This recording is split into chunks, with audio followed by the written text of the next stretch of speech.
আসসালামু আলাইকুম। তো আজকে আমরা আইসিটির ৩য় অধ্যায়ের আ ২য় পার্ট দেখব। ২য় পর্ব। এর আগের পর্বে আমরা দেখেছিলাম যে দশমিক থেকে কিভাবে বাইনারি, কিভাবে অক্টাল এবং হেক্সাডেসিমেলে যাব। আজকে আমরা দেখব যে বাইনারি থেকে কিভাবে দশমিক, অক্টাল থেকে কিভাবে দশমিক এবং হেক্সাডেসিমেল থেকে কিভাবে দশমিকে আসব। তো প্রথমত কথা হলো বাইনারি থেকে যখন দশমিকে আসবে তখন বাইনারি বেস যেহেতু ২ দিয়ে গুণ করতে হবে। আপাতত এতটুকু বুঝেন, তারপরে আমি যখন অঙ্ক করব আরও ভালো করে বুঝিয়ে দিব। অক্টাল থেকে যখন যাব তখন ৮ দিয়ে গুণ দিব। হেক্সাডেসিমাল থেকে যখন দশমিকে যাব তখন ১৬ দিয়ে গুণ করব। এখন আমরা প্রথমেই দেখাই যে বাইনারি থেকে কিভাবে দশমিকে যাব। বাইনারি থেকে দশমিক।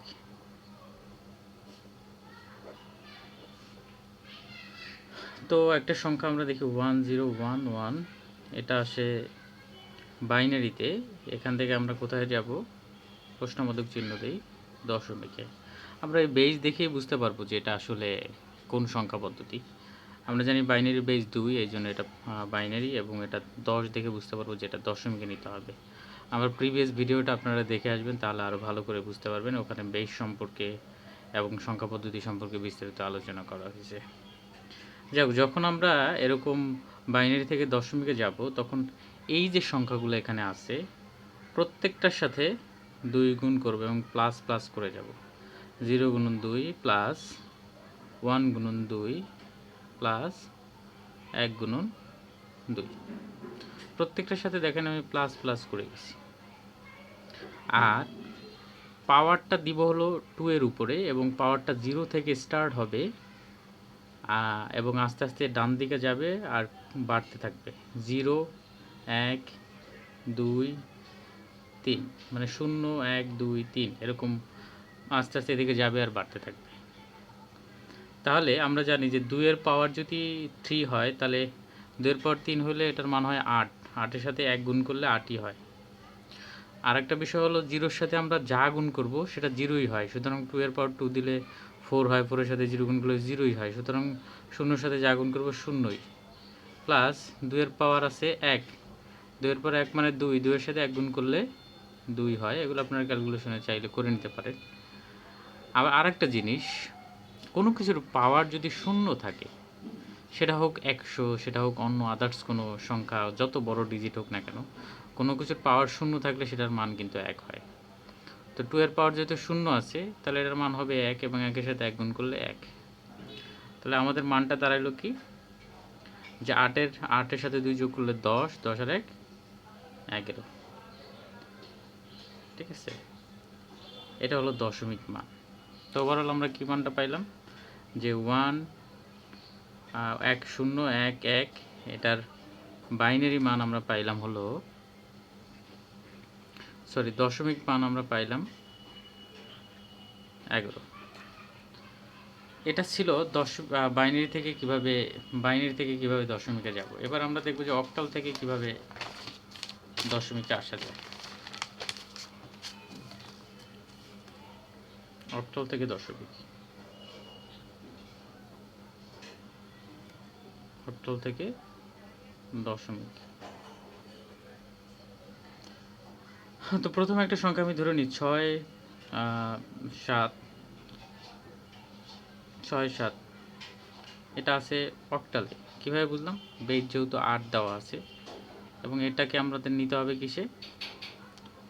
দশমিকে।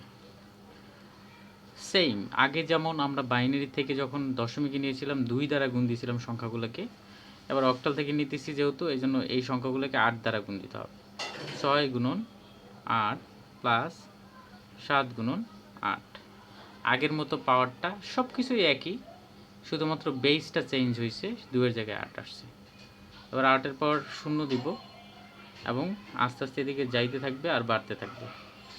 এবার ৮ এর পাওয়ার ১, এরকম যদি আরও সংখ্যা থাকতো ২, ৩, ৪ এরকম বাড়তেই থাকতো।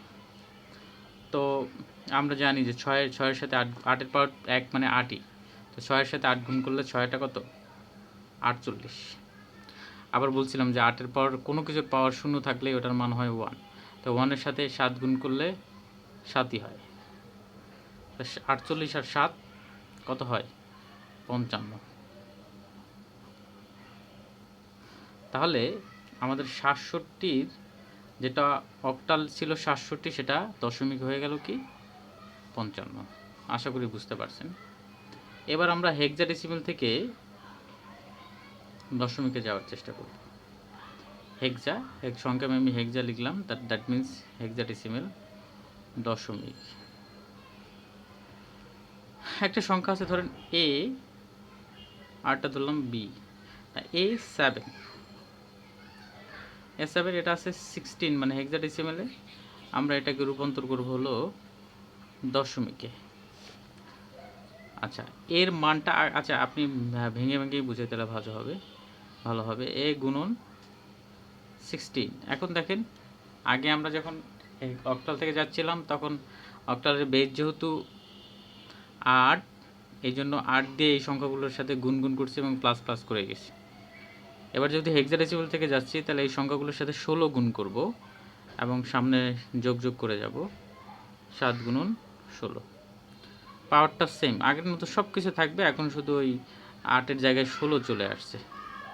তাহলে পাওয়ারটা কি হলো? 0 থেকে শুরু হবে এবং 1, আর আস্তে আস্তে এদিকে যত সংখ্যা বাড়বে পাওয়ারটাও বাড়তে থাকবে। তা আমরা এর মান জানি হলো 10। কত জানি? 10। আমার আগের ভিডিওটা দেখে আসবেন, তাহলে এই সম্পর্কে আলোচনা করা হয়েছে। 16-র পর 16 মানে কি? 16-র পর 1 মানে কি? 16ই প্লাস 7 গুণন 16-র পর 0 মানে 1। কোনো কিছুর পাওয়ার যদি 0 হয় ওটা 1 হয়। তাহলে দেখেন 16 10-কে কত হয়? 160 প্লাস 7-এর সাথে 1 গুণ করলে 7ই হয়। তাহলে 160-এর সাথে আমরা যদি 7 যোগ করি তাহলে হয় কত? 167। আচ্ছা, এটা হলো দশমিক, মানে A7 যেটা হেক্সাডেসিমেলে ছিল সেটা দশমিকে গিয়ে মানটা দাঁড়াইছে 167। আশা করি আমার ভিডিওটা ভালো লাগছে আপনাদের সবার। যদি ভালো লাগে অবশ্যই আমাকে উৎসাহ দেওয়ার জন্য আমার ইউটিউব চ্যানেলটা সাবস্ক্রাইব করবেন, এবং আমি পার্ট বাই পার্ট আপনাদের সকল ম্যাথের সলিউশন বা সমস্যা সমাধান করার চেষ্টা করব। আশা করি আমার সাথেই থাকবেন। আসসালামু আলাইকুম। আজকে এই পর্যন্তই। তৃতীয় পার্টে আমি এর পরের অংশ নিয়ে আলোচনা করব ইনশাল্লাহ। আপাতত এতটুকুই।